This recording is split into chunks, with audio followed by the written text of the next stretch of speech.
Welcome, welcome, welcome to a very special episode of Clever Orbits. I have with me the illustrious, the illuminated, the author, Derek Hann. Thank you, Lewis. Yeah, thanks for having me. This will be fun. Yeah, you were just saying Backrooms was disturbing for you, but not in the ways that it was for the other people in the theater. Yeah, it's I don't know if disturbing. Well, no, it was disturbing. Um, First of all, I loved the visuals.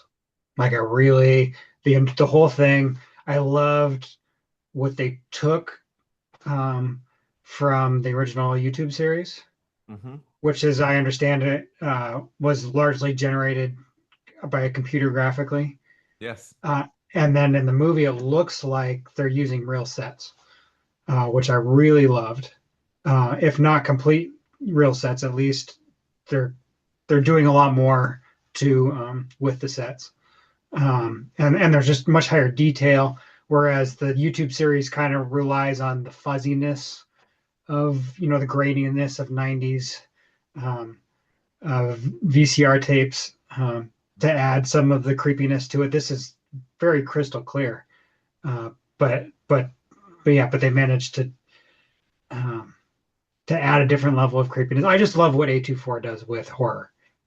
I love how I love how they rope in like really common emotional states.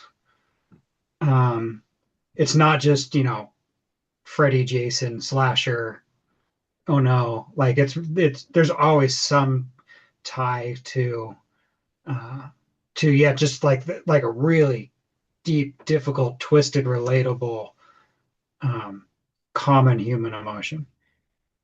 Yeah, that we'll get into this, but I found it very difficult to relate to the main character between Act Two and Act Three. Like Mhm. he's very relatable in the beginning and the middle, and I was just like, oh, this poor guy, and all right, something's shifting in his life, and then he suddenly shows up as a serial killing kind of evil. But let's That all completely made sense in my head, but it's interesting that Yeah, we'll find a way. We'll find a way to meet in the yeah middle.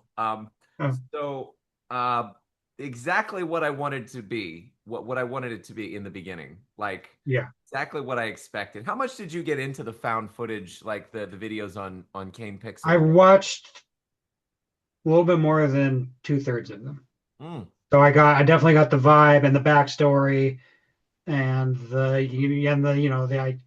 idea of discovering all this extra space. I liked that in the movie they kind of explained that they made MRI machines, and you kind of infer that they accidentally broke into multiple dimensions in the process.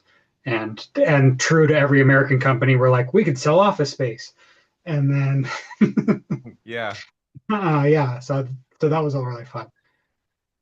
Yeah, I love like anybody who's seen those videos in the very beginning for the first like 5, 10 minutes, you're like, oh yeah, I'm at home.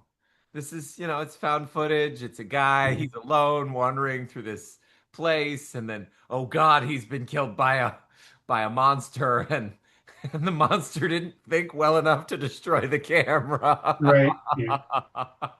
And and then the rest of the film it gets it's horrifying, terrorizing, and terrifying in the best of ways. Like, Yeah. I love when he says, when they're first exploring, he says, come on, it gets better. I'm like, yes, I'm sure it will. Uh-huh. Construction workers on acid and this growing horror of being alone in a space and being disoriented by a space. And then there's all the angles on liminality we'll get to, I'm sure. But Yeah, I think the thing that I really liked about it is it gives you both a claustrophobic feeling and a feeling of unease with how big it is at the same time. yeah, Right? Like you're it's claustrophobic immediately, but you're also aware of the fact that this just goes on and on and on and on and on, and you can get lost really easily. yeah, especially that scene where the therapist is climbing the stairs Mhm. to a door in the ceiling that falls Right, off the ceiling after she opens it in and then an abyss around her. right, I mean, right. that was like, holy shit. Yeah. I liked at the beginning because I was familiar with the holes in the floor. They established that really well in the YouTube series, Hmm. and I was struck in that the very first hole in the floor that you see is actually filled with chairs in the movie, and that stood out to me as like you just because like how many chairs are down there, right? And like and what would happen if I fell into that hole?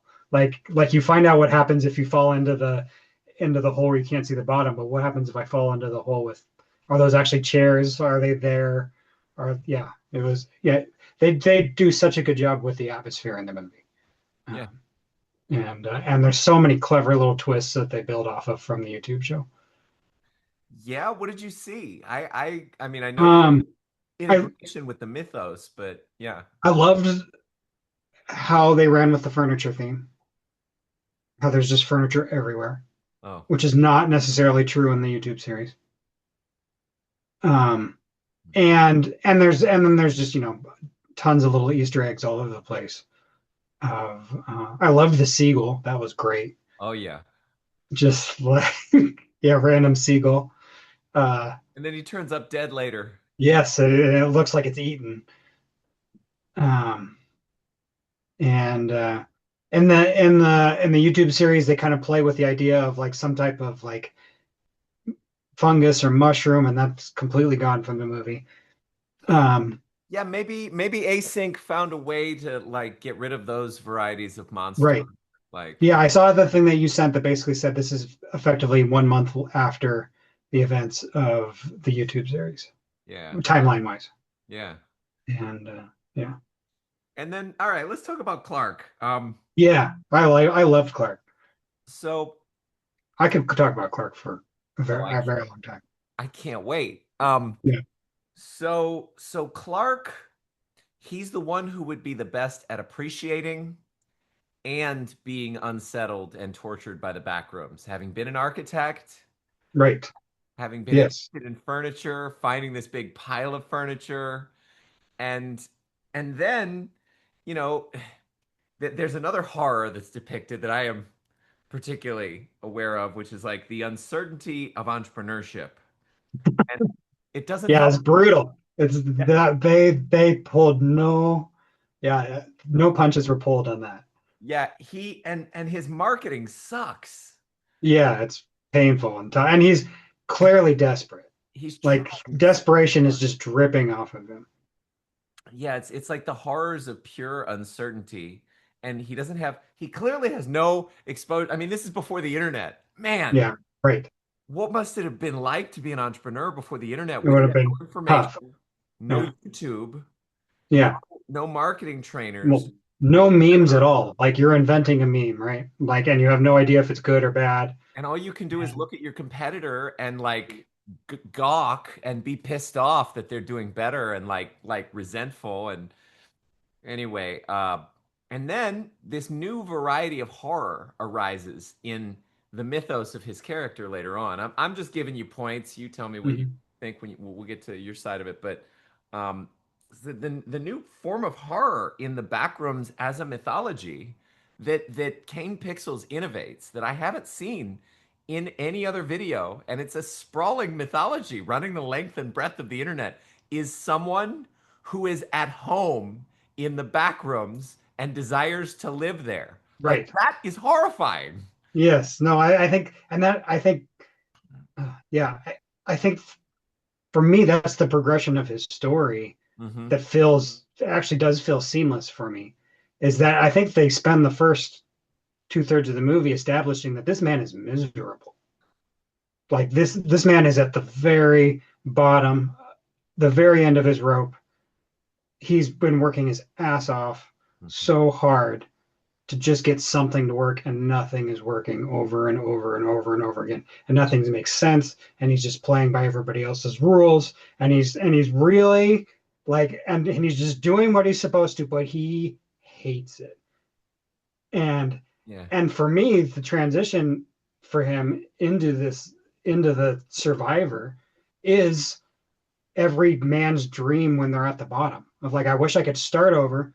I wish I could be in a pure survival situation where it was just me and I was the only one that understand how this place worked. And that was really key for me in the scene with him and Mary at the table because he has that big knife. And it's like, that is a survivor's knife. That Huh. is not a dinner knife. That is not a kitchen knife. That is what you use when you're in the wild and you want to stab a bear to death and eat it. Like that is where that is what that translated to me as and he's finally found purpose, right? Like his life is completely meaningless. He can't get anything to work, and all of a sudden, he is encountering something that's interesting and fascinating and new, and and he's put together a lot of the pieces of why it works, and he probably knows more about it than anybody else does, and he's thriving, right? Like he's loving it. Um, And that really lights me up. Like I get chills at your read of his character because it's so much more noble, honestly, than the read mm, that I got. The read that I got was he he is on the decline. He is depressed. He is alcoholic. He is bitter and victimy, and then he comes into this situation that says, "Oh, you don't have to change. Just go be you." And that line was the best line in the whole movie for me. yeah, The good news, she says we don't have to change. We're just wired this way. And that was the entire theme of the whole movie for me. huh. Like that's where everything after that and everything before that really hinged on that moment for me. I thought that was the line. Um, Yeah, for me, the violence, there was a violence to the narrative escalation of his character because it was like, I feel him. I want him to get mhm. better. I want him to feel better. I want his life to go more well. Uh-huh. And then suddenly it takes an even sharper dip when his employees get brutally murdered in front of him. Right. And and then he's like, I just took him as deranged. Like he had a psychotic break and now he's kidnapping his therapist, writing murals on the walls and eating strange beings and like threatening her or being threatening with her. And like yeah, it was such a it was a new form of narrative horror because I was like, I don't understand what's going on, and yet it is happening. And he is now like, I can't empathize with him because he's a threat to the other main character, and I don't feel safe with him anymore. And it was like, but I do They like did that. They he. did that so well because I think so. I love the fact that they have these two events. One where he's doing the role playing in the office, in the therapist office, and then one when he's doing it at the table with her Yes, in the back rooms. And the contrast of those two is so interesting to me and fascinating because in the office, they're playing by her rules and he is fully out of control. He's not bought in. oh And they are fulfilling her fantasy. Her yeah. fantasy is I will be this therapist that fixes you, right? But they are not actually touching into any of the insanity that is inside of him. And then they meet at the table and he's like, welcome to my actual insanity. Like, let's do it again. Let's do it again. And you will see how fucking crazy I actually am. And I will be in control this time and I will be bought in and you will be wanting out of this room desperately. And now we are flipping this 180 degrees on you.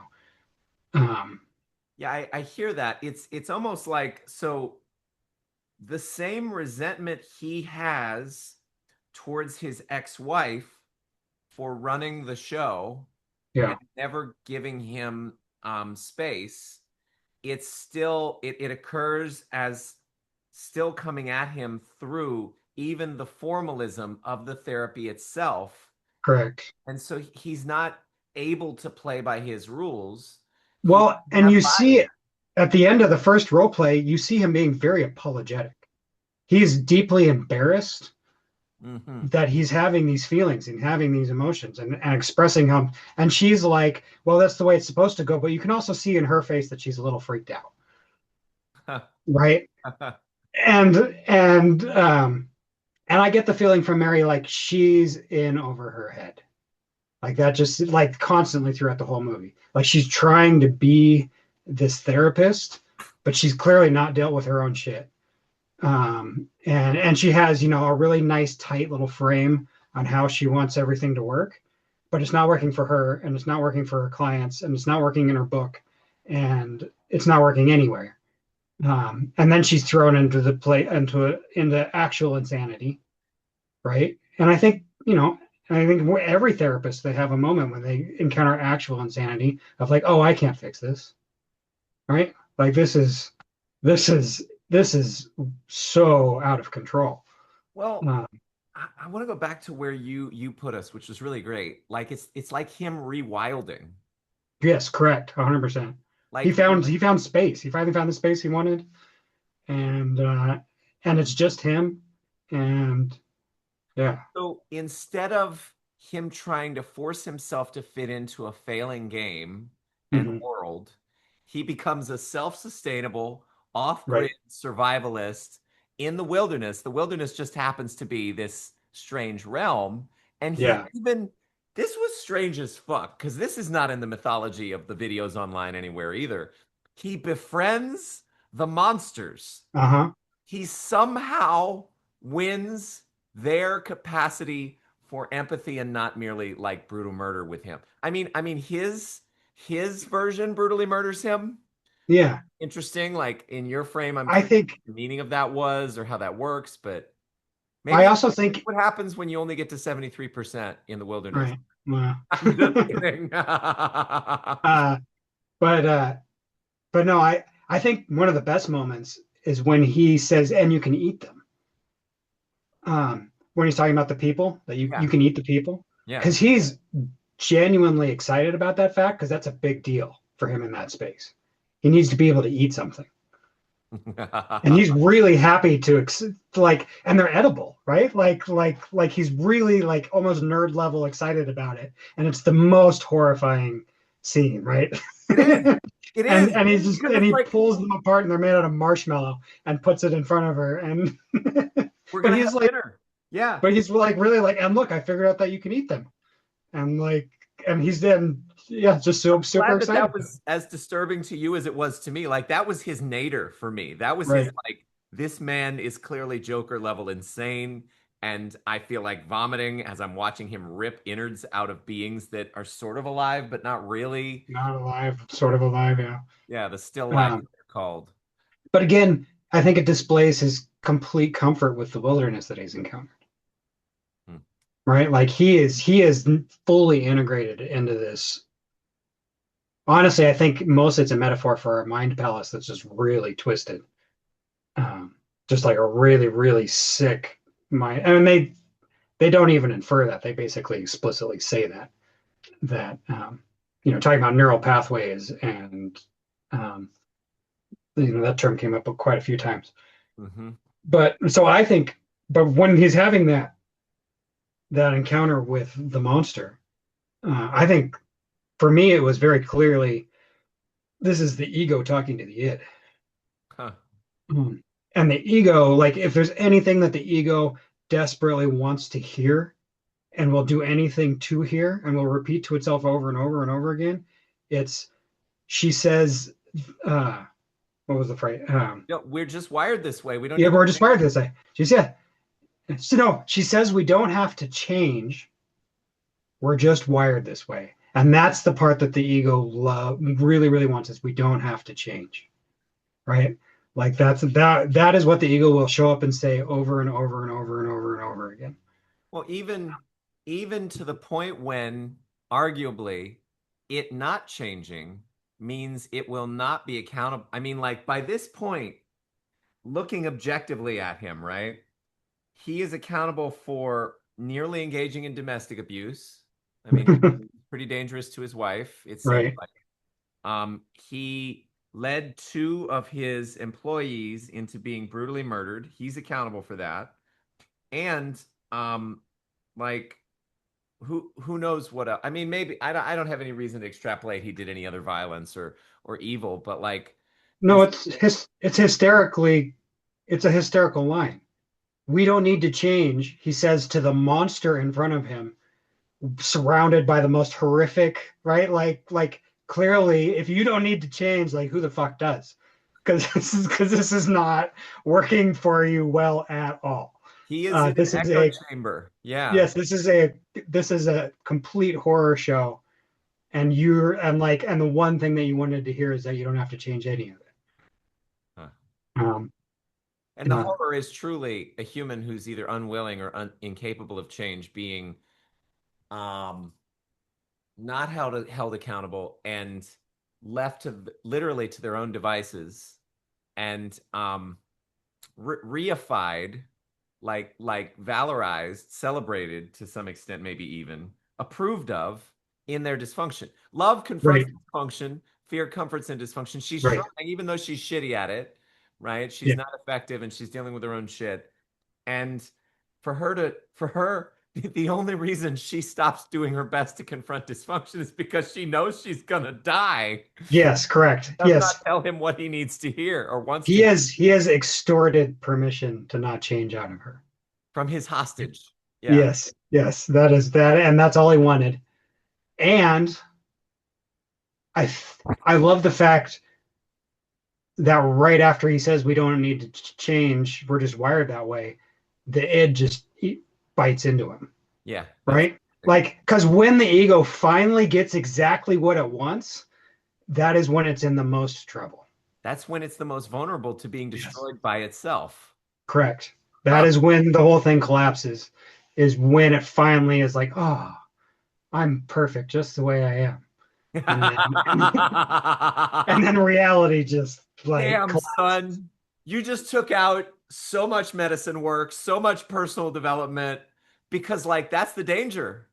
Is like someone coming out of an ayahuasca journey and saying, "Oh, my guides are telling me to be more self-loving," Self-accepting. Yeah, which to right. them means like self-centered, but Right. ends It up means that, well, narcissism. now I just have to work on getting everybody around me to love me as much as I do, right? And to treat me with as much respect as Yeah, I I do. don't need to change how I treat them. I don't No, need no, no, no. It's them right. that's the problem, really. I gotta It's get a pillow. My back with this chair. So yeah, there's this experience of okay, his monster was fucking scary as it fuck. was awesome. Warm It was super face. cool. Super cool. You must be an old OG horror film like aficionado because Yeah, I mean, I I've have a seen good this amount of horror, horror. but I mean, I just love the uniqueness of it, right? Yeah, Like, I love that it's him, and I yeah. love that it's a puppet, and It was played by a very tall man. That was an yeah, was it? actual Yeah, guy. Yeah, yeah, yeah, yeah. Um, and and it works so well with the aesthetic of the rest of it, right? Like, there's something about that quick lurching silhouette through a long orange hallway that just like pulls at something really, really deep yeah. psychologically. I love there's a moment when she gets above ground, as it were, back into the well, she thinks into the uh, re, furniture store. And Right. there's a moment she's looking back and he's there, but he's still He's not moving. Yeah. not moving. And it takes her a second to realize, oh shit, I'm not safe. He's still coming after me. Well, it's the brilliant thing about it is because there's so much furniture in the spaces. So he looks like a piece of furniture Yeah, yeah. until he starts moving. And we're gonna get to that too. The furniture store is it's one commentator because you said you were going to take the virgin position. I was going to Yeah. take you were like, and you get to be the whore. Like Uh-huh. I You do the developed my research. own. What's You're that? a research hole. You're a research whore. I'm a research virgin. So Yeah, yeah. So you keep your awareness and your perspective, and my own personal, that yeah. I have my perspective, and then I do the research. But Right.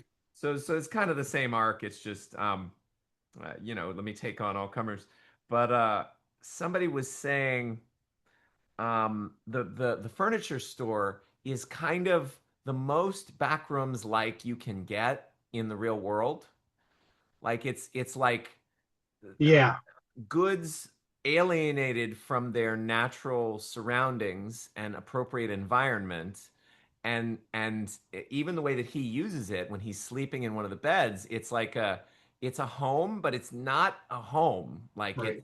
it's clearly messed up. And so then it's funny the way that it works because then you go into the back rooms and the back rooms are like even more abstracted and weird. Like it's like on a spectrum. And then by the time she climbs up the hole into the uh, into the apparent furniture store. yeah, then you realize, oh, the furniture store, it always was an extension of the back rooms. Right. Or now it's just a straight extension of the back rooms. And then she goes to the door. I love this. She goes to the door, she goes to open, and there's a wall. It's There's like, a oh, what yellow. the There's fuck? just the yellow wall right behind it. Yeah, that's a great moment. Holy shit. Yeah. Um, yeah, it's a fun movie. It's really well done. I do want to, like the cardboard um, human Oh that yeah. shows up over and over and over and over again. Like I Yeah. like that's speaking in what, Arabic or something. Yeah, and why Um, is it a caveman? I don't know. yeah, it's a very strange. Yeah, uh, that whole thing is there's just a lot of like recurring themes that they don't ever explain, Well, but that that makes it fun. so it was an async trap. It always was. And you can tell that it was definitely a trap because of all the things that release when the monster triggers Oh, it. the gas. Yeah, yeah, yeah. And it's trying to make them the monster unconscious so they can capture him as they observe Oh, him interesting. later Okay, on. that makes sense to me. Yeah. Because later on you see him on a slab in one of their labs. Yes, he's all wrapped up. And so I mean, they've managed to conquer or master some of the monsters, but not all of them. And I don't really want to believe that the entirety of the backrooms is merely a thing that is copying the psychology and the psychopathy more so of those who are entering. Uh, Right. though that is a facet that seems to be in this area. I like how he says, did you notice that the doctor at the end, Phil, hi, Phil. I'm Phil. Yeah. I was like, what the Yeah, it was a good moment with fuck a up? really good, like clear bedside manner, right? Yeah, Like moment. Like yeah. this is a practice person that does this. Yeah. Oh yeah, yeah. And then he's like, so we're in here, right? So they're still in the fucking back rooms. They're just in a Right. like a And civilized another. sector of it. Right. Something that they have some measure of control over with a door behind the door they've got dozens of the cavemen, and that was disturbing to me to know that she had not in fact left and she was still Yeah. being, and then of course she comes out the gate at the end into async, and now it's like Stranger Things territory because it's like 90s, early 90s, and we're in a corporation and we're trying to figure out what the fuck they're going to do with her. And I mean, Right. I can't wait for the sequel. I'm sure there's going to Is be. there because there might be a sequel. I really enjoyed the aesthetic of the creepy people. That got, the look, we can eat them people. Oh yeah, the still lives. That's Yes, and it was very, I mean, it felt to me like a very clear pulling from AI 4 years ago when AI couldn't get eyes right and couldn't figure out how many fingers were on a hand. Uh, and it produced like some of the most unsettling, creepy images I've ever seen. Like there are still generators that are still using that technology from back then, and sometimes I go and generate just from those older generators because you're guaranteed to get something really creepy. Uh, You, sir, have a taste for horror. I'm only yeah, developing. It's an acquired taste for me. yeah. Like most of I, my life. No, but yeah. I most of my life I have not liked horror. Really? I love A24 horror. Well, how do you mean A24? Because the only other A24s I've seen are Midsummer, Everything Everywhere right? All at Once. Midsummer is one of, I think, no, I'll just say Midsummer is the best horror movie ever that I've ever seen. I love that movie. Um, and what's the other Bo one? Not Insidious. Um, with the mother, with the family, and the daughter that dies horribly, and anyways, Unclear. uh, um, but yeah, it's it's highbrow horror. Hmm. Um, it's really thought provoking, and because of that, they're able to access some types of horror that you just don't encounter, right? Like just the raw creativity of that movie. I spent a good amount of the movie just smiling through it, like really in Or Midsummer? back rooms, Backrooms, yeah. just really enjoying how creative they were able. And again, like oh, I've never considered that creepy before, right? But like inventing new types of in a world where it's hard to feel new types of emotions sometimes. Ah, It is, isn't it? That's yes, what an inquiry to be in, Derek. I mean, like yes. I have never had that thought. Like I'm pretty perfectly content with my range that I can like provoke in myself, but the I thirst for like another realm of emotional expression, right. Yes, capacity. a whole sprawling backrooms of emotional potential. I could be a survivor in that environment, I think. Oh, that's fucking delightful, man. So yeah, you're talking about the types of creativity. I love how this narrative format and this film innovates on the mythology. Like there's there's a point where where Clark is dealing with three different stressors and two different types of monsters at once. Like he's being chased by this sort of bigger monster thing that just killed his Mhm. employees, and then he discovers the still lifes, and then the Yes. one clicks on the Yeah, light. the light. Yeah, that's a great moment. But the kid behind me freaked out when that happened.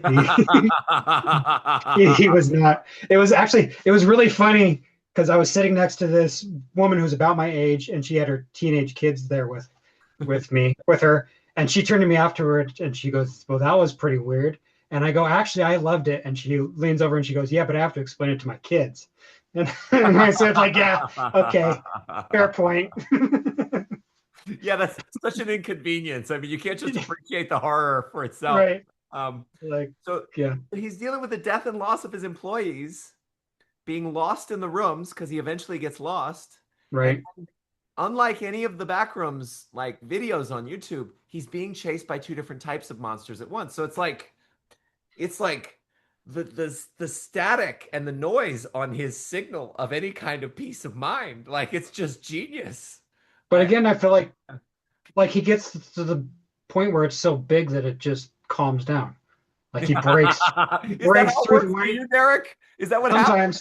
Sometimes you just break through all the noise and it's like, oh, like it became so chaotic that it turned into white noise and now it's peaceful. Like I can just sit and enjoy the sound of raw chaos. Oh, it's like that scene But in American Beauty where he's looking at a bag moving in the wind. yeah, 100%. Oh, oh, this is Yeah, really it's actually beautiful, beautiful. elegant Look, it's expression of dancing. violence. Yeah, it's dancing. Yeah. Uh, but Wow. yeah, but no, I like again. I don't think this is even up for argument that the climax of the whole show was at that table with Mary the second time, and I think that's where almost the entire story takes place, um, and it's just done so well. Like him scalping, that's just yeah, such a good just like a such a like Silence of the Lambs pull, right? It's Like um and yeah and then and again just slipping into the okay, I want to role play now, like I'm ready to do your game, but we have to do it like this, right? Not the way that you wanted to do it. We need to do it the way I wanted to do it. it kind of questions the ethics and then the metaphysics of therapeutic intervention because I it's would like, agree. Yeah. if it doesn't happen on the right terms from the right energy at the right time in the right way, then is it not merely a power game inflicted on the participant? Right. And it's Have you it's the experienced it that way? there's a gap between a woman being able to be a therapist to a man safely and the man encountering the raw anger and energy and chaos that he needs in order to actually work through it. And there's a gap there. Was so the raw chaos was the wilderness in this case. Yes. So it's the second what the environment that he needed in order to actually process was the second environment. My friend Luke, he takes men out into nature excursions, Yes. and Yeah. to show him this film and say, yes, this teaches exactly why what you You do need to go out in the wilderness. helps people, helps men.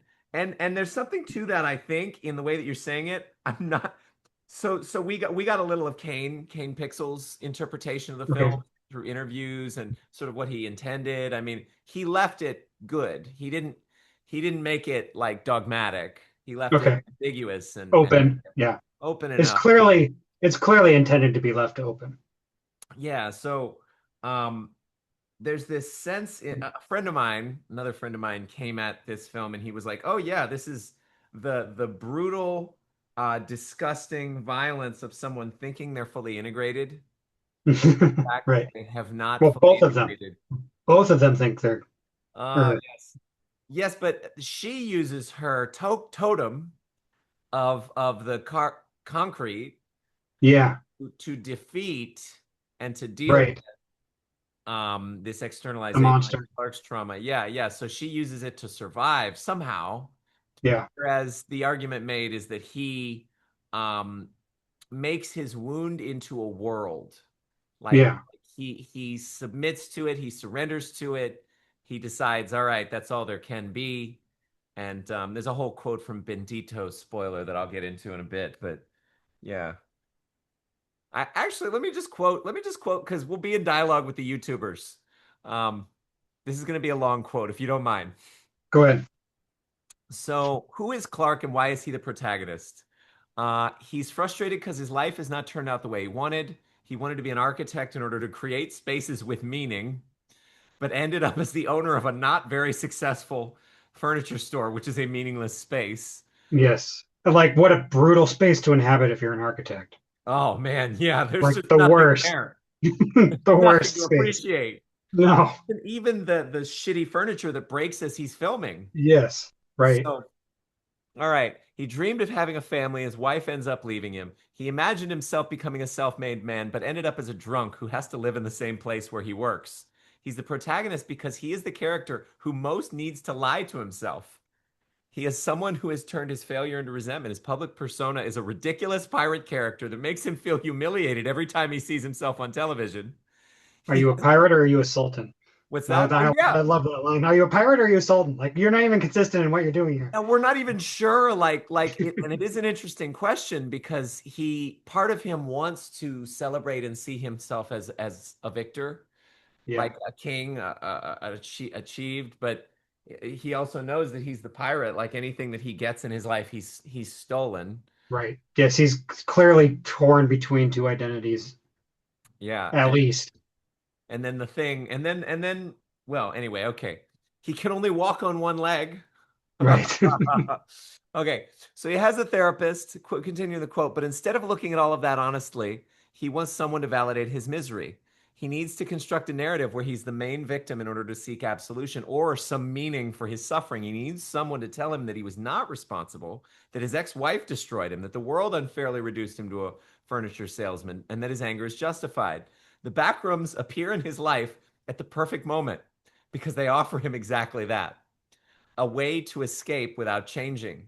In the real world, Clark is forced to face consequences. In the backrooms, he can rewrite his identity. Clark does not see this space as a threat, but as a possibility that finally has a psychological effect on him. All his worries rest there. He feels good there. In the real world, he's a failed man. In the backrooms, he can be explorer, discover, keeper of a secret. Survivor. And that's why he's the protagonist, not because he's heroic, but because his weakness connects directly to how this place works. The backrooms, however, seem to copy, distort, and reflect whatever they absorb, and Clark is full of distortable material. Denied guilt, rage, humiliation, failure, fantasies of control, and a need for validation. Which also implies that if you look into the rest of the mythology, you see the pool rooms with the Mhm. tubes and like happy people and other things, that those could be reflections of other people's psyches who are just better adjusted. Um, Yeah. and then it says Clark's tragedy is that he finds a place that seems to understand him, but in reality only repeats him, like AI Right. Yeah. for Yeah, the people. repeatable thing. I mean, again, they do that so well with the people, right? That's too many eyes. That's too many fingers, Too many faces. too Yeah. many faces. Um, And then to just to finish, I have one other quote like this later, but According to Kane Parsons, Clark is in a kind of echo chamber. That idea is crucial. The backrooms do not contradict Clark. They amplify him. They return a deformed version of his inner world to him. And because Clark desperately wants to feel validated, he mistakes that amplification for peace. And he believes he's made peace, but what he believes that is actually surrender because he's embracing this fantasy that allows him not to change. So yeah, I mean I found two ways in, I guess, now to this character, yours and this other guy's. It's Yeah, like I said, I like. Well, that's why I like being the research virgin, is I like to fully let it hit me where I'm currently engaging. Um, but yeah, no, like I very much picked up on like the trajectory of his life is brutal and meaningless, right? Like it's I think there is a site going around for a while called a boring dystopia. Like it's not even an exciting dystopia, it's a boring one. And his life is very much a boring dystopia. And finding the backgrounds turns it into an exciting dystopia. Uh-huh. And you can see that invigoration that comes in of he has purpose now, right? Like he yeah, like all of a sudden there's a trajectory that and and honestly, there's I think there's something in a man in particular where if you said, okay, you can have this be exciting or you can have this be a utopia, they would have a moment of like, oh, exciting sounds pretty good. You're really Like, winning me over, Derek, because there's precious few seconds of him on screen post his psychotic break, and which is my what I don't the way that you read it is not a psychotic break, it's like a breakthrough, honestly. right. Um, but Well, it's there's his I yeah. don't know if it's a breakthrough, it's his ego breaking through. I don't know if that's a good thing, but it is happening, right? Yeah, this Um, the and danger of and therapy reifying the ego in a negative pattern yeah, or and validating. I've been there when the ego gets fully affirmed, and it feels super clarifying. Like, oh, like I really am Superman. God, thank you for saying that. Um, I really appreciate you seeing me. yes, correct. Like yeah, like I thought I was the only one that knew. That Um, makes me scared of any time I've ever heard a woman like I appreciate her and then she says, "Oh, thank you for seeing me," because I might have just given her the right perfect stroke to have her go intoxicated on her own ego. yeah, yeah, yep, yeah. I mean, the ego needs to be stroked a little bit, right? Like, We're mammals with nervous yes, systems. We need yeah, attention. We and need and you do need to stimulation. feel good about yourself, Yeah. and you only need to change 27%, right? Like you don't 73% is great. 73% is good. You don't need to change that stuff. That stuff's going well. What if that was true of him? Maybe he got to 73% and it just wasn't enough. The Exactly. 80/20 rule, the 80/20 rule. Well, Yeah, his 20% that was left was was the 20 versus the 80. Like it was the thing that ate him. right. Well, and again, like there is something really difficult about achieving balance and then being very disappointed with it. Like fuck, this is my balance point, huh? Like Oh, shit. this is all I get. Yeah. Yeah, like oh god damn it. Like I was hoping my balance point was a little more impressive than A little this. better, A something. little more, yeah, a little I was yeah, my ego was really hoping that the balance point would be a little bit above everybody else's. And it turns out I'm right in the fucking middle with every other human that exists. God damn. I don't like that. What can I do to boost? Can I get some extra credit, right? Like, can I bump myself a couple of points? I want to, this balance and the balancing point. When you get to the balancing point, you got to stay there, right? And if you leave, you know that you're unbalancing. Oh, Whereas before, finding the balancing point is fun. because you're experimenting and you're playing and you're discovering all kinds of new things. And then you get to the balancing point, and now you know it's the balancing point, and that problem's been solved, and there's no more interesting things to find. And now when you do unhealthy things, it feels like an unhealthy thing. Oh, And yeah. before you were exploring, and now you know, like, no, this is unhealthy. This is outside of my balance. Oh, yeah, yeah. There's an exceptional flavor to like it's a more odious taste to know the vice after having eliminated it and to know exactly what it's taking on. What is doing all of its tricks? You've seen all of the like, oh fuck, you're just doing this again. Yeah, Like, it's like an ego that knows that for example, casual sex won't be fulfilling and yet right. really wants to run the experiment one more time. One more time, yeah. Just to Right. see, just to gather more data, because 50 women was not enough. Right. And yeah. Or maybe it'll at least be disappointing in a different way. Yes, exactly. Like, oh, I I haven't experienced this level of disappointment before. Okay, that's fun. love your sense for appreciation of things. I mean, that's fucking awesome. Um, yeah, so okay, so somebody said you can leave the back rooms, but the back rooms never leave you Yeah.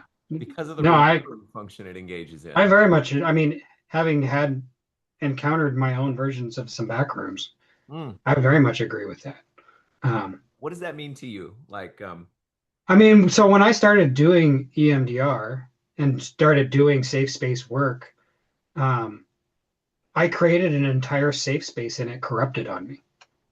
And I had to abandon the entire thing and start over. What does And that that mean it, then? um, it no longer felt safe. Huh.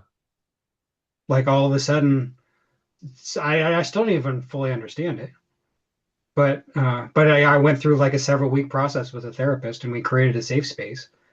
And then like over the course of a week, like I was going there and it was like like I feel like there's something behind me sneaking up on me.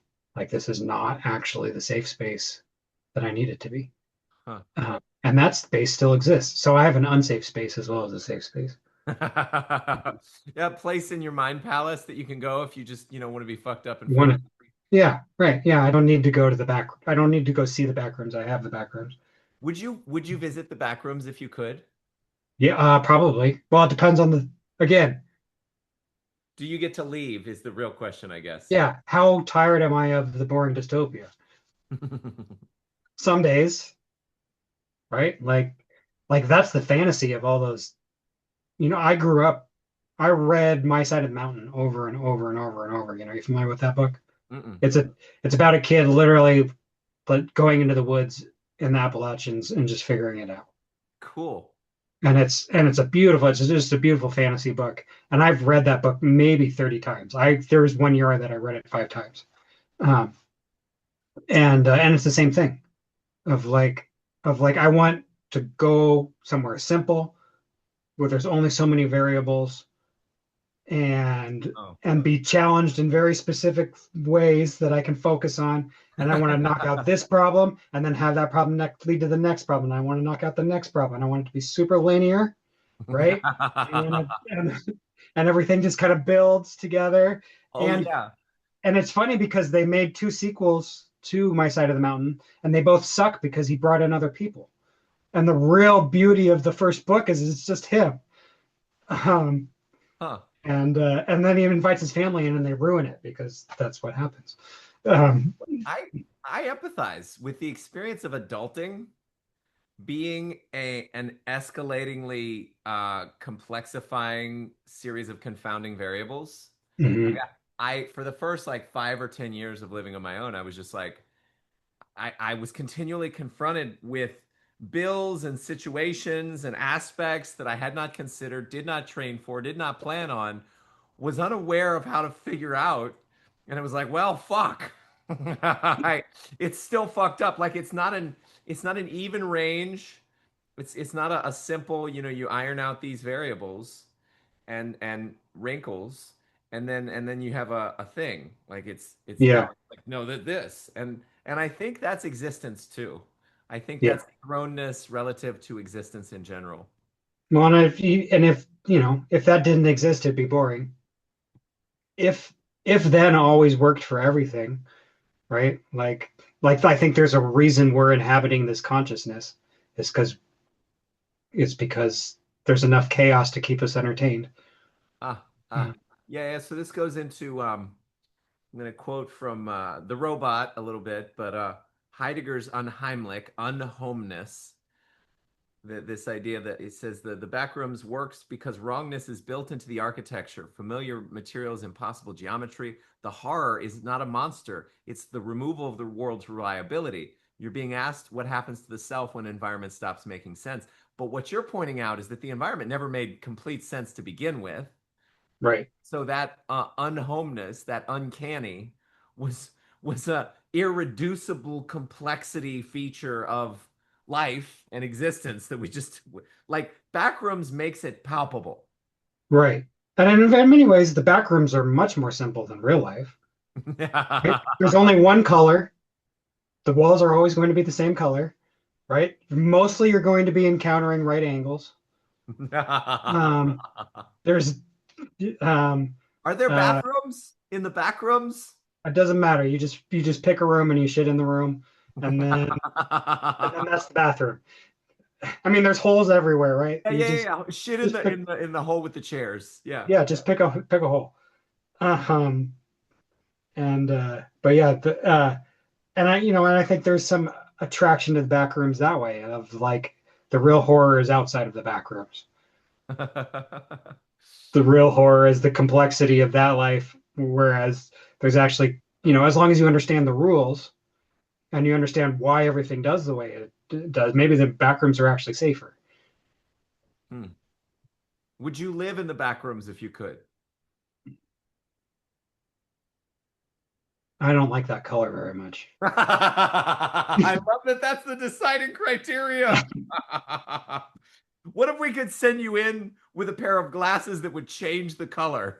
Maybe, yeah, maybe if every room was a slightly different color. And now you're codifying and tracking, collating the data amongst, oh, what are all these different colors? Yeah. Yeah. Um, I think it's interesting to consider like what the fuck is generating these backrooms? Hmm. Yeah. And that guy at the end, Phil, he's totally right. If backrooms were ever discovered and there were multiple portals opening or openings all around the world, like this would be the most significant discovery of our time. And the most important thing to do about it would be to study the fuck out of it. Right. Yeah, I mean, very clearly in some aspect it's being generated by human consciousness, right? Which makes the whole exercise of him mapping really fun of like, are you mapping something that existed, or by the operation of mapping, are you actually creating? Did you have some subconscious desire of what you wanted the next room to look like, and now it looks like that because that's what you brought into it. So yeah, that's where part of the tension comes in, where this works as horror, but less as science fiction, because it's not hard sci-fi to say it's generating based on consciousness if it's also it generated to some degree independently of consciousness before this particular consciousness entered into it, and this particular consciousness contaminated it or had it recode itself, and now it's remembering. I mean, I do. Yeah, well, Yeah. again, that's the remembering thing. That's the full, like Reboots. you have individual spaces, and then you have shared spaces, right? Like like when it's remembered the second time by a different person, does it fundamentally alter the nature of the first memory? Huh.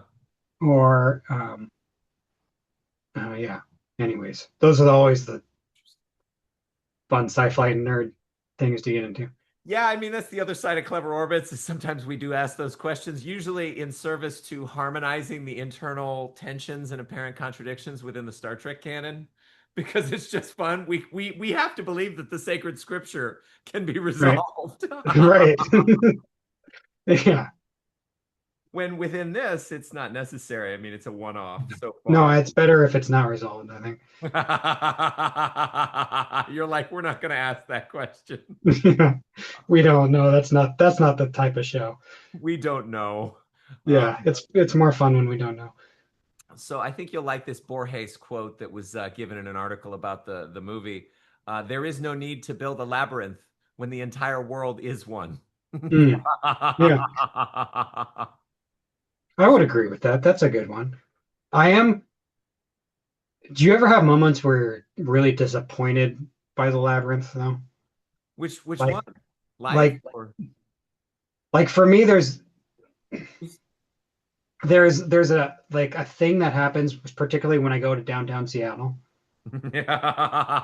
like of of like this is supposed to be exciting and interesting, and this is like a cultural hub, and there's all kinds of unique people down here, and it's just square and corporate and boring, and you go down and you're like, well, this is the thing. Here's a monument to the thing that used to be culturally relevant, and you're like, okay, that's cool, but can I see the thing that's actually culturally relevant?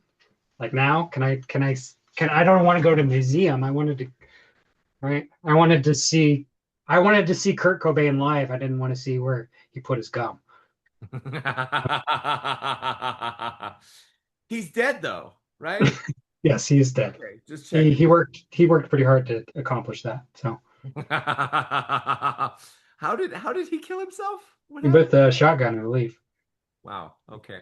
Yeah, I was he tried to kill himself with pills and then like finished it with intention. I always told myself if I was going to do it, I would drive off a cliff in a Lamborghini at high speed while overdosing on heroin for Yeah, the heroin seems to be a pretty consistently good way to do it. I think the pure nitrogen one is usually a pretty good one, but I would definitely have you heard that one? Oh, Because and I would also drink bleach right before. No, probably not bleach. Bleach you would do be all the things. horrible. That would be a tough way to die. Yeah. I think the guillotine would be pretty interesting. Like Because I you would be conscious and yeah, for a good couple of imagine. seconds. Yeah. And it's I mean, it really is one of the most effective ways to kill someone that we've ever invented. Um, because it's guaranteed, right? There's not like an accidental like, oh, he didn't manage to fully cut his head off. Um, um, and it's I mean just quite effective, right? You don't know for sure. You're probably not going to feel much, Well, everything below the neck, I mean. right? Yeah, but yeah, I wouldn't imagine. Yeah, but yeah, that would be a good way to die. Anyways, what were we talking about? Kurt Cobain So and labyrinths. There, we got into a labyrinth. That's what happened. well, so it says loss of consciousness from sudden cessation of cerebral blood flow typically happens within roughly 7 to 10 seconds from fighter pilots and centrifuges, cardiac arrest, and strangulation. A guillotine is worse than those cases because it also causes a massive sudden drop in blood pressure and For severe sure. trauma. So yeah, probably. Oh, the doctor claims the eyes of an executed prisoner focused on him when he called his name. Yes, that's the classic one. Oh, you've done the research. I That's know that one. Yeah, that's the. But that may be an urban legend too. Mhm. all right. Back to the back rooms. You're right. Yeah. Um, I like the perspective shifts for the therapist in the party when she's clearly like wanting a family or something. She Mhm. focuses on the mother and child in the background rather than Yeah. her friend who's excitedly talking to her. And then also, we get the monster's point of view when it's Yeah, talking that's true. to Clark, and I was like, that's such a strange choice. Why are we looking at this? It's such an effective moment of the movie, though. It is. It is. When he picks up the camera, yeah, that's pretty brilliant. Oh. So Mhm. then there's actually two moments then because I'm talking about right after he talks to Mary, we get a camera angle where Clark is looking up into the eye of the camera and delivering his "we're okay" Yeah, basically yeah. speech. That was a good moment too. But But you're yes, right. That whole scene where he's in the pool room or yes, sort of And the camera gets picked up. So good. yeah, It's that yeah, was I mean, yeah, so good. Such a Blair Witch Project moment, and how right? does that footage get out? Because like obviously someone must be No, don't watching ask those questions. somebody must be watching this footage later. That's the Uh-huh. reason we Yes. can see it is because somebody edited it together Somebody for film. found the camera. Yeah. I mean, at least with the film from the beginning of the film, that was clearly a camera with a VHS tape in it that Yeah. the async people found it. Um, but no, that scene was particularly disturbing because she, excuse me, She sees him. she sees him through a glass door that she can't break open or something. And I'm thinking to myself as I watch people in these found footage videos, I'm like, just break the window, like Right. the door open. Well, that leads to the unexplained question of how did she die? Yeah, we don't know. How did Clark survive that and then she didn't? And why does he have her head in the refrigerator? She was yeah, that's a whole interquel we could write. Like like he I thought honestly, I thought he escapes the monster that picks up the camera and he's trying to save her and to find what's left of his uh the other guy, Yeah. and he goes insane from spending all this time alone in the back rooms, feeling even more guilty, even more shitty, and at some point he just breaks because he finds her dead and he wasn't able to stop it or save her. That was my read. He's just classic quintessential insane. He's not noble. He didn't have a breakthrough. He had a breakdown. He's fucked up. Right. But it's ambiguous, so it could be either. I like the breakthrough idea better. So yeah, let's see. Uh what if we were stuck in them? Moreover, as one these liminal spaces. Moreover, as one character posits, what if places remember people rather than the other way around, but don't remember them accurately? What would that do to the people? Yeah, that's a cool idea. So Yeah. I guess I'll just keep quoting other people because I did all this research and correlation. But did you have more notes? I didn't mean to cut you off. I think that's the gist of what I really pulled out of it. Yeah, there was nothing super substantial. Keep going with your notes, and I'll keep going horror, and I'll catch up. Horror research, yes. Yeah, horror research. So I think this part is incontestable. Quote from the RogerEbert.com review: Parsons co-scored the film with Ido van Bremen, layering in atmospheric compositions that fit the material without drawing attention to the melodies. It's an insidious score, one that almost sounds as if it emerged from the back rooms itself, just underneath that recognizable hum of the soul-draining lights. The It's a music very good score. It's a was really good score. spectacular. Yeah. Yeah, the music was great, and that's you have to have that in a horror movie. It has to be disturbing unto itself to Yeah, compose the emotions of the viewers. right.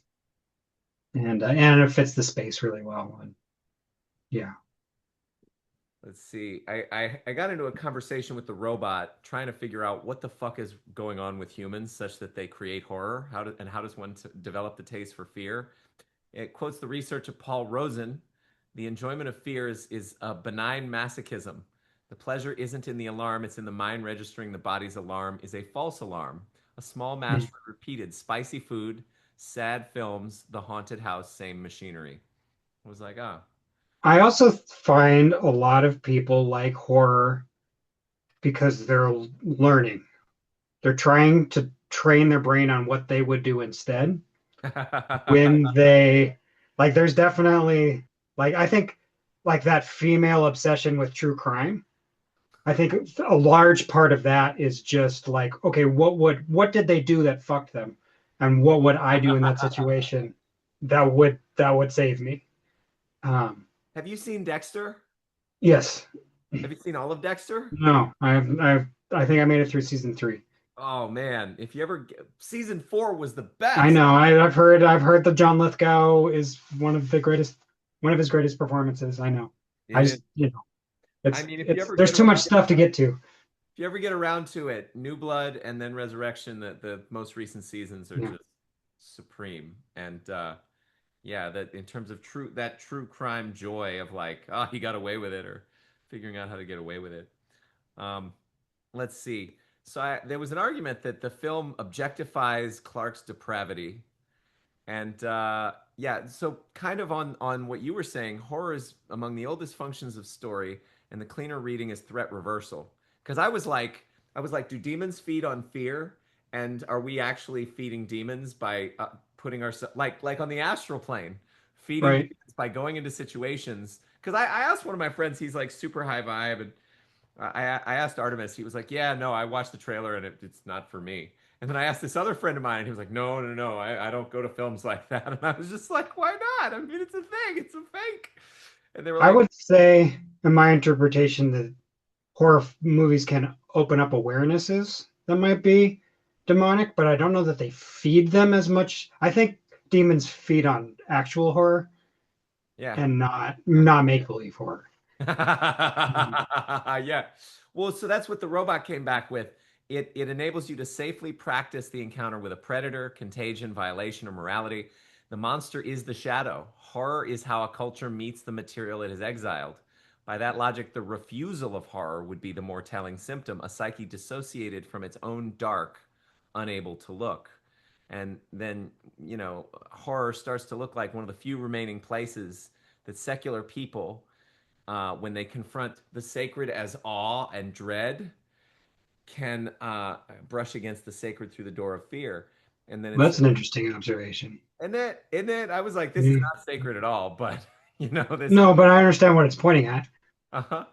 Um, yeah, if that's the closest, right? Like it's that desire to experience magic, something magical, and that does a pretty good job of approximating it. Oh yeah, Um, yeah, yeah, yeah. This is not what I asked for, but this is what I said that I wanted. right? Yeah. Like, yeah, this is not the exact feeling, but it's better than the one I had previous. So, Hmm. Yeah, the existential horror of these films, or this mythos, that you get in the very beginning, in the first 10 minutes, very crystal clear communicated, is we're confused and fucked, and there's absolutely nothing we can do about that. right. Yeah, there's definitely a sense of hopelessness. Like like some horror movies give you at least one survivor at the end that gives you some relief. I'm like, oh, there is some hope. But a lot of the A24 ones in particular is just like, no, like like the survivors, if you manage to survive, you're going to be deeply traumatized for the rest of your life and probably never get over it. Yeah, and in Like, this case, the main and I don't there's like another film that does this where One Flew Over the Cuckoo's Nest, okay, yeah, where the protagonist, you think it's one person throughout right. the whole film, and And then then that flip it on person you. dies. Right. And it's like, but all of my sympathy was for them, and it's actually another person. Right. And so to have that experience was a certain kind of horror, the way that it was depicted, because I wanted him to end well. Um, and then you're right, like A24 horror, she is not okay at the end. No, you're She, not left with it. I mean, the very last image of her is quite disturbing. well, it's yeah, it's the copy of her, Yeah. and also like she goes from a relatively normal life to the back rooms to escape, like terrorized by the back rooms, to now in a certain subtler, more kind of industrial organizational way being put in the meat grinder of a system that has depersonalized her, and she's not valued anymore. She's only valued for the information she can Right. give them, and it's not clear they're ever going to let her go. Yeah, she's a test subject now. And then they also faked the death of this other guy who got lost in the back rooms, according to the mythos. So why wouldn't they do that with her? I mean, Right. I thought it was a great touch to have the missing posters on the telephone poles in the back rooms that are like, I just thought that was a beautiful idea. yeah, Um, which means some measure of meaningful time has passed. right. And that was not a copy from someone's psyche. That was a copy from the real world above. Right. Or maybe that was a copy of someone who saw that and Oh then went yeah. back into the back rooms and then created the room.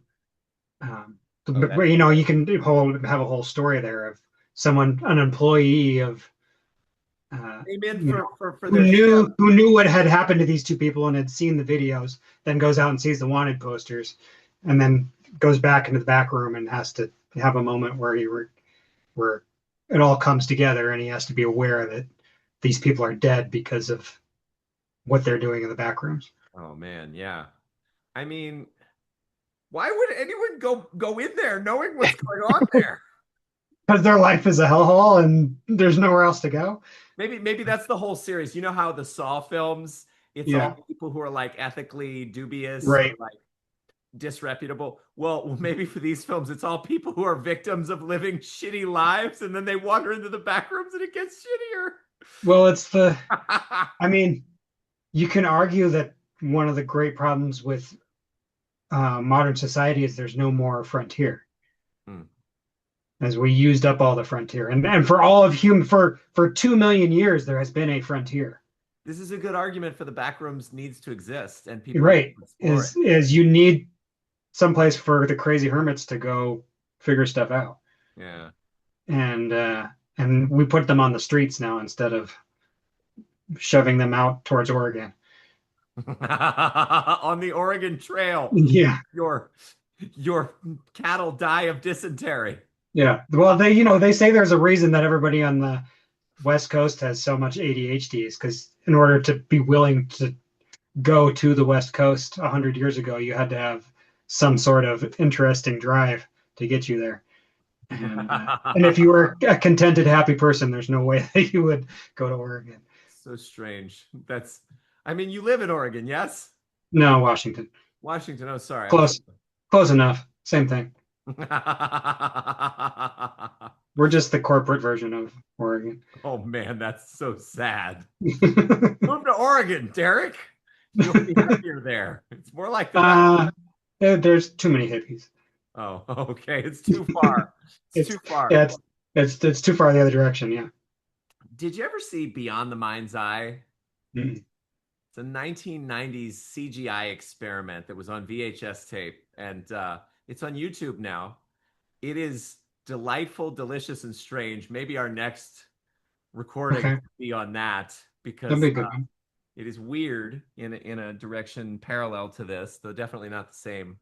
Um, let's see. All right, going back to Bendito Spoiler, he had another great quote. Why does Mary manage to survive? In his interpretation, which I like, Mary survives because, unlike Clark, she does not confuse trauma with total identity. When Clark ties her to the chair, he tries to force her to participate in his theater. He wants her to repeat the therapeutic conversation, to validate him, to take on the role he needs. Even when he forces her to resemble his ex-wife, he's trying to reduce her to a figure within his personal drama. Clark does not see Mary as a person. He sees her as an instrument of absolution. But Mary refuses. She tells him the truth. She does not enter his game. That refusal breaks the fantasy. During the chase, Mary uses a cement fragment from her childhood to defend herself. That detail is the symbolic center of her survival. The same memory that could paralyze her becomes a weapon. The trauma does not disappear, but its function changes. I don't know how did you turn my traumas into weapons exactly in that way. It doesn't quite land as a therapeutic thing, but Yeah, that's an interesting. I do like the idea that, you know, does she want maybe she survives because she wants to escape and Clark doesn't. Is that what they're saying? Right? do you And think that getting and that she wants to survive even more because she's so intensely threatened by Clark. Like nothing awakens that desire to survive like having it threatened. Mm. Um, and right, like that's the adrenaline spike. Oh, Um, she's already in a certain variety of fight or flight when the monster is chewing on Clark. right. Huh. And so and when Clark dies, he's finally reached contentment. Yeah, I wanted to ask you that because by your interpretation, he like it makes sense one could say and see that he doesn't seem to fight the monster as the monster Right. is eating him. No, he's having a moment with the monster. In Like fact, it's like he's delivering gospel. He's delivering good news.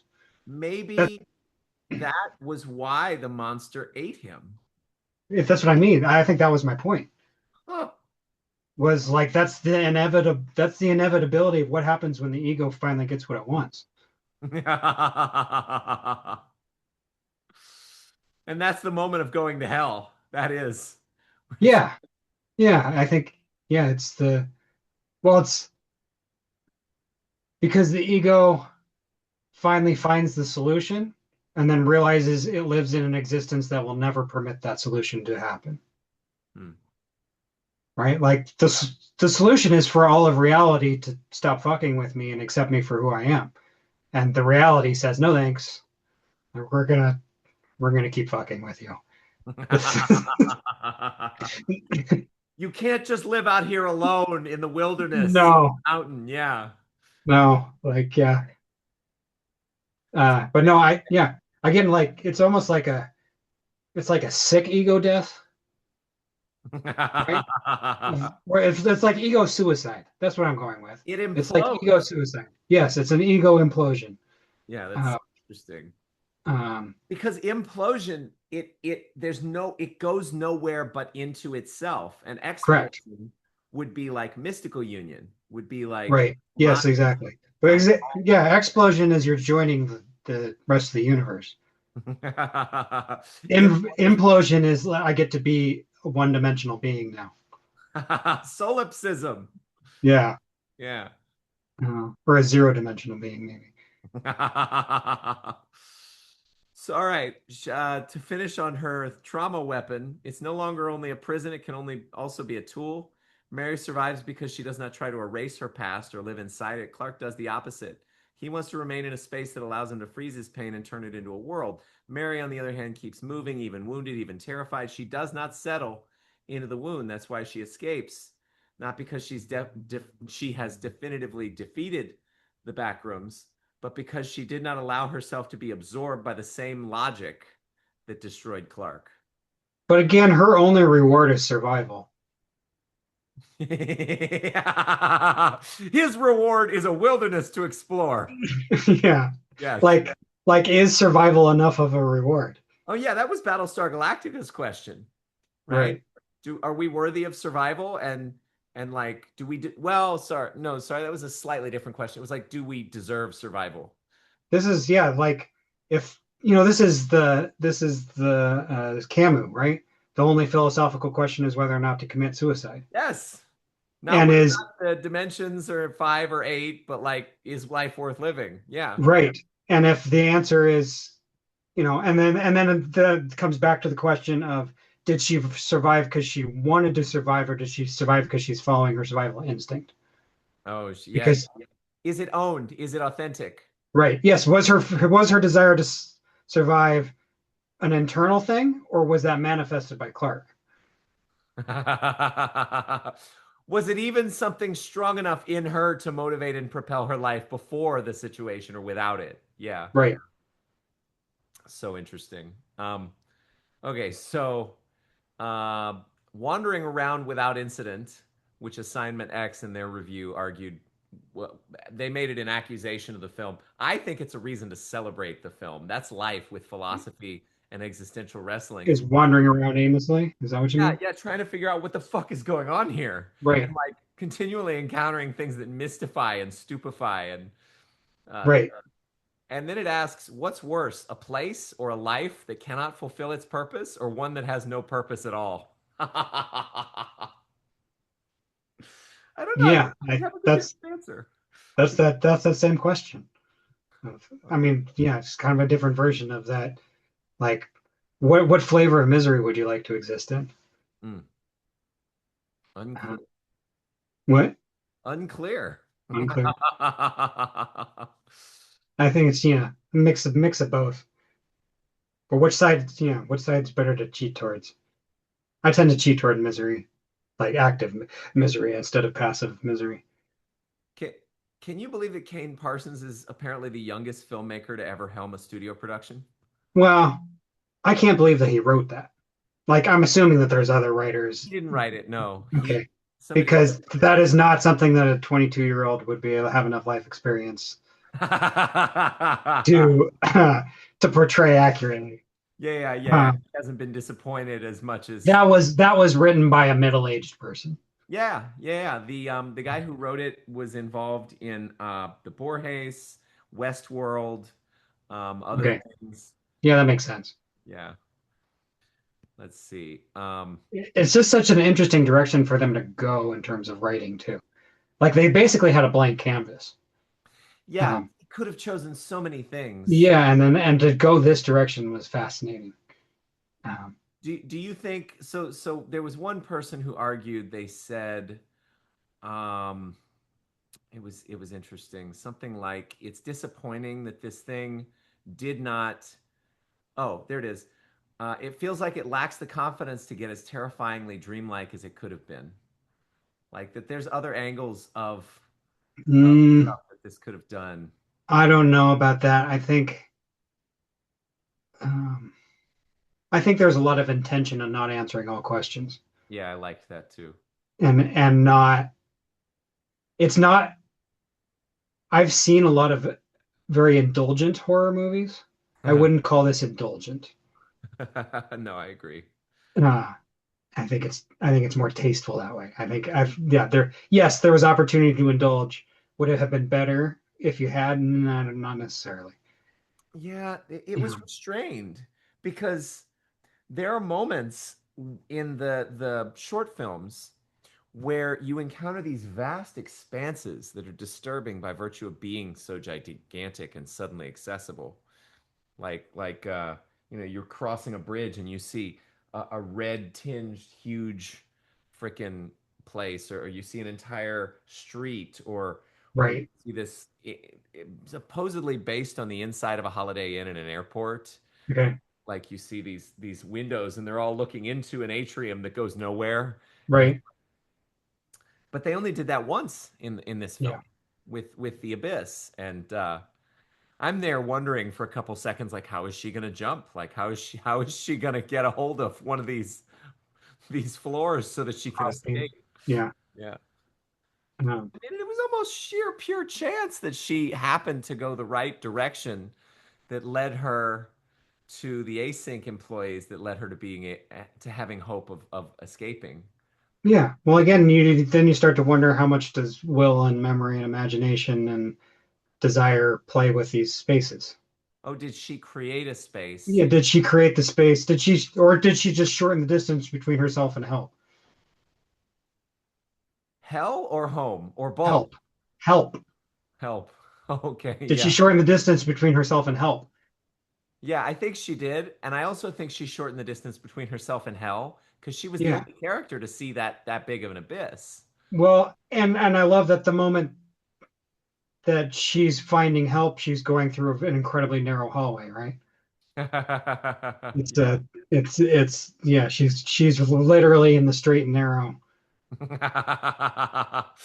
Better, better. It's easier for a rich man to enter into the Right. kingdom of heaven Yes. or to pass Yeah. the eye of the needle than to enter into the kingdom of heaven.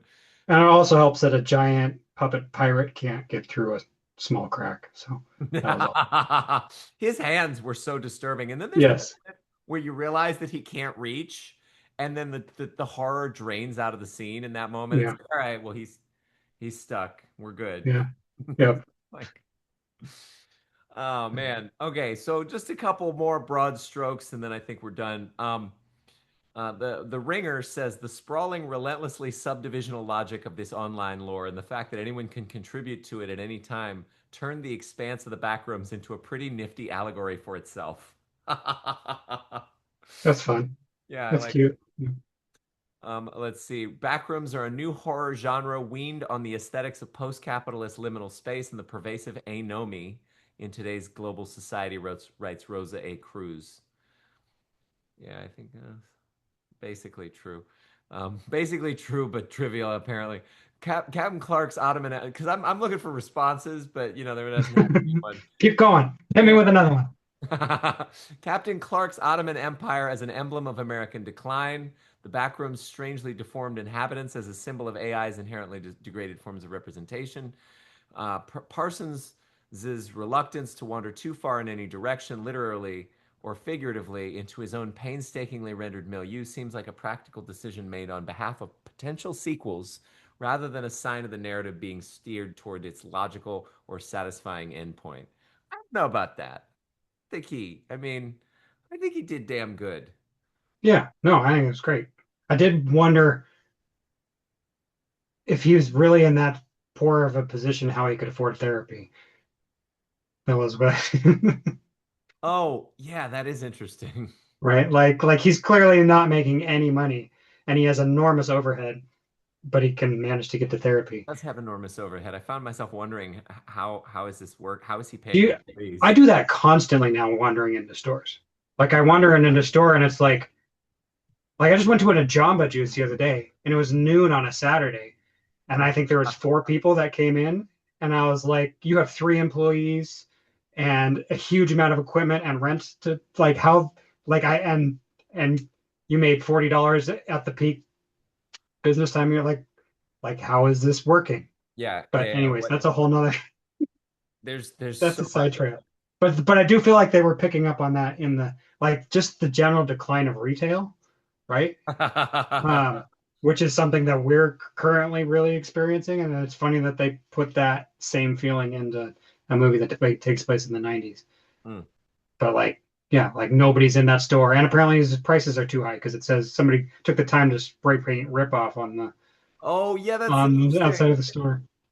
Because he's getting more desperate as time goes on, thus he's Yeah, charging more, even though it doesn't deserve or merit that. Yeah. right. All And right. apparently it's such a rip off that somebody took time to spray paint rip off on his window. It must be pretty bad. He's a con artist or something. Yeah. Um, so two very last things, and then I want to hear your closing thoughts, and then we'll rank the thing. That's how these usually go. One is solitude in the witness. So this is again from the robot. The deepest fear isn't the entities, it's being alone in infinite space with no one to confirm your existence. Existentialists like Sartre and Buber both argue that consciousness needs an other to stabilize itself. The back rooms removes that entirely. I think that's true. I think that's part of why this is disturbing is we think maybe there is no God, maybe there is no other human, maybe no one gives a shit, maybe we're just fucking alone. That makes me want to rewatch the movie, actually. Yeah, there's definitely the loneliness aspect's really pertinent there. And it's funny as you're reading that, like just thinking about like uh, when Mary showed up for Clark, like it was like, oh, like like excitement. Like I get to show you all the things, right? Like we get to finish this. There's going to be um yeah, and I think that's probably if if a man does go into the wilderness to find himself, um And his the woman, one thing the one thing he wants is to show somebody else what he did. I know. That is the greatest craving of any like heady philosopher who's spent his whole life forging something new inside his mind, or an entrepreneur forging something new inside the environment, or someone exploring an untold wilderness. Like, let me have someone to show it to and share it with. Right. And then after that, it's let me have one more person. One more person. Okay, so that Yeah. One. Okay. That was good validation. Can I get another one? can I get a different person now? Yeah. Can I get a different person to validate me now? That escalated quickly. All right. So we were talking just before I wrote this poem about my relationship to a specific space. Kane Parsons talks about how he has a relationship to spaces. He considers them to be sort of living beings. And in alignment with that, I have this poem about how when I lived at 518, or was it 528? I don't know, East Temple in Kenner, and we moved out, and it was just this, it was brutal to How live. old were you? I this was like 21, so I mean, Okay. like, it was late enough to where I felt it, but not formative or anything. Right. And so I'd probably watched a good amount of Dexter by this point. So I'm just gonna read it, and then you can share what you think. It's a gentle murder. She's crying as I brandish the blade, tied down, nailed to the concrete foundation, empty and sad, desperately hollow, but pregnant with memory. Thick with the days and nights and years, her voice trembles as I place tiny steps on the hard wood floor around her. I can feel her whimpers, how achy she is to have so sheltered and nursed and nurtured me. And now to die like this? I am her brutalizer. I am that noose around her neck. I am the blunt and inelegant desolation of her spaces. She has even me in tears now, hot, wet things like drizzling rain crawling down my cheeks as my face contorts. Her whimpers grow quieter. As the accumulated hopes and dreams and loves and losses and lives, I can see all these strewn about on her face. They are draining from her. The sacred space she was, is crumbling, and the void encroaches. I'm sick to my stomach as I close the trash can on some pieces of her simply thrown away. Were it my choice, she'd live forever. Her song would resound unendingly, but it's not my choice. I can't bear to watch this part. My eyes strain through clenched eyelids as I choke what's left of her. Every elegant piece of flesh is now losing all its luster. I loved her so much without realizing it until this moment. How I had secretly treasured every glimpse of her, every precious moment we'd spent together, every time she held me and protected me and listened to me. And now there was nothing I could do. She lay in pieces, broken and empty. She could never be whole again. What can I do? The question frantically haunts me as her eyes start going limp. Honor what's left. I gently kiss her forehead. She is dead. That's like the opposite of the back rooms. Yeah, That's like yeah. a that's like yeah, that's like the front rooms. It was. It was. I cried to leave that place. And it's funny because the ambiguity, you're like, it could be talking about a murder, but it's also obviously definitely talking about the space. Mhm. My last apartment, I had a similar moment where I wrote a poem about the space and I was like, I love you. Thank you. Goodbye. Interesting. Yeah. Have you always been that way with spaces?